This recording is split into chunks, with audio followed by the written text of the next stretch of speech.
امریکا کې د قید پاکستانی ساينسپوه ډاکټر عافیه صدیق سره د هغې خور فوزیه صدیق لږ تر لږه 40 کاله وروسته په لومړي ځل ملاقات کړی دی. ډاکټر عافیه صدیق دا مخال د امریکې فورټ ویرت زندان کې خپل شپږ اتیا کلن بند تیروي او د هغې خور فوزیه صدیق ته په دې وروستو کې عافیه صدیق سره د لیدنې لپاره د امریکې ویزه ورکړې شوې وه. د پاکستان د سېنات غړي مشتاق احمد خان چې دا مخال د امریکې په سفر دی د عافیه صدیق سره د هغې د خور فوزیه صدیق د لیدنې پخلی کړی دی او وایي چې سبا د زیارت پر ورځ به دی په خپله هم د عافیه صدیق سره په فورټ ویرت کې لیدنه وکړي. په خپله ټویټر پاڼه سېنیټر مشتاق احمد خان لیکلي چې د عافیه صدیق سره خپلې خور فوزیه صدیق دا لیدنه 20 کاله وروسته کړې ده چې 2.5 ساعته دوام درلو. هغه وایي چې د دې لیدنې په مهال ډاکټرې فوزیه ته اجازه نه ده ورکړې شوې چې عافیه صدیق په غېږ کې ونیسي یا ورسره لاس میلو کړي. د مشتاق احمد له مخې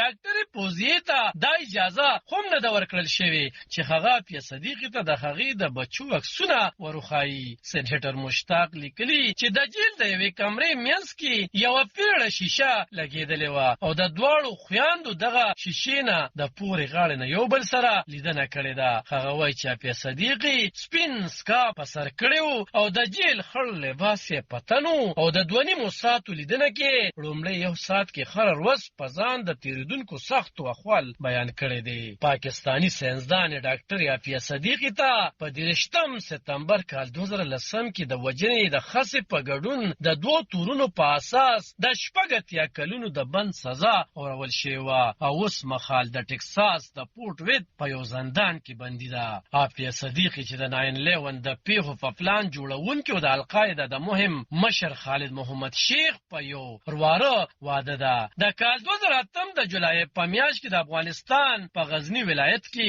افغان پولیسو د خپل مشر زوی احمد سره یوځای نیولې وه. په هغې تور دی چې د نیولو په وخت کې په امریکایي پوځیانو ډزې خوم کړې وې او د دې ترڅنګ یې د ولکې څخه داسې کاغذونه هم ترلاسه شوي وو چې ترې په امریکا د بریدونو پلانونه څرګندېدل. خالد شیخ محمد په پاکستان کې له نیول کېدو وروستو دا منلی وو چې عافیه صدیق د القاعدې دپاره کار کوي، خو د برطانیې ورځپاڼې انډیپنډنټ خبریال رابرټ پیکس په خپل یو ریپورټ کې پخوا ویلي وو چې کېدای شي خالد شیخ محمد رښتیا ویلي وي، خو د هغه دغه بیان د امریکې لخوا په قید کې د سختو سزاګانو لکه واټر بورډینګ نه وروستو راغلی وو، نو ځکه زیات باور پرې کېدی نشي. رابرټ پیسک د عافیه صدیق په افغانستان کې د نیولو بیرته پاکستان کې د هغې خپلې کورنۍ سره لیده کاته او د هغې د 3 بچو پړه ټولې قصې ته د رازونو ډکه قصه وایي، خو عافیه صدیقي او کورنۍ دا تورونه ردوي او دریځ لري چې هغه